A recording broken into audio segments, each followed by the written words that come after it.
Hello everyone. So today we will be learning two very common stitches. One is the back stitch and one is the stem stitch. So to start off, I've drawn 3 lines here, which I'll show you the different weights that we can play with. I have 8 weight, 5 weight, and 3 weight all out on the table. I'll be showing you all the stitches in these 3 different weights to show you the differences that you can make just by changing the thread weight. So let's begin. First, I'm going to show you the back stitch, and I'm going to be working from the left hand side to the right hand side. First, I'm just going to come up a little bit before the beginning of my line and take our first back stitch. So we're going to take our first back stitch right here on the line, just coming up. And then we're going to go backwards, back onto the line here. Then our next stitch is going to be a little bit more forward on the line again, a similar distance to keep your stitch length consistent, and then back where you came up initially, so right there.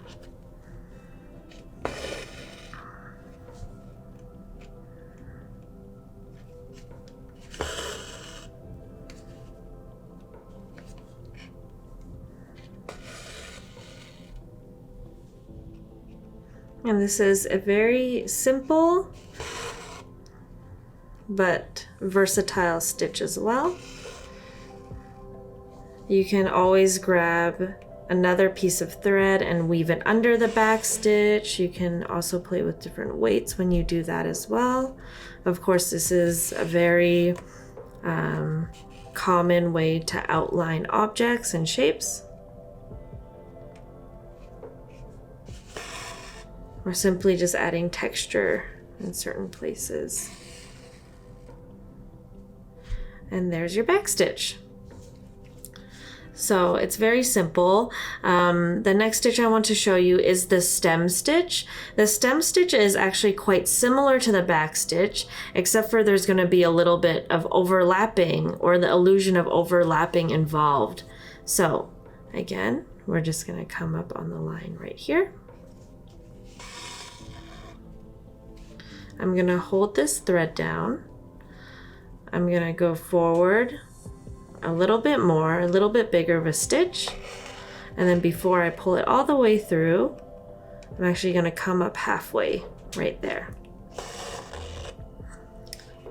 And then I'm going to repeat by holding the thread down. This time we're only going to take a half stitch length forward, about there. So about where the distance is from where the thread came up here to here is how much forward we'll go back down there.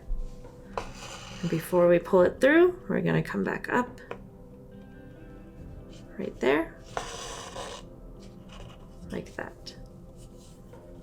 Again, you want to hold the thread down here, pull through, come back up, like that. And you always want to be holding the thread down with your thumb so you're able to replicate that overlapping look that the stem stitch creates. I personally really love using a number 5 weight for the stem stitch because it creates an even bolder look than an 8 weight. But if I hold the piece like this, you can kind of see the dimension that the stem stitch has versus the back stitch.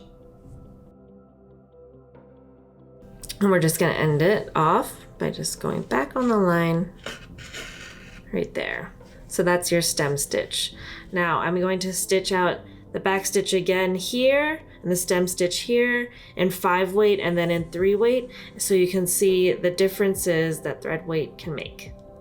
All right, so here I've stitched out the back stitches on one side and the stem stitches on the other side.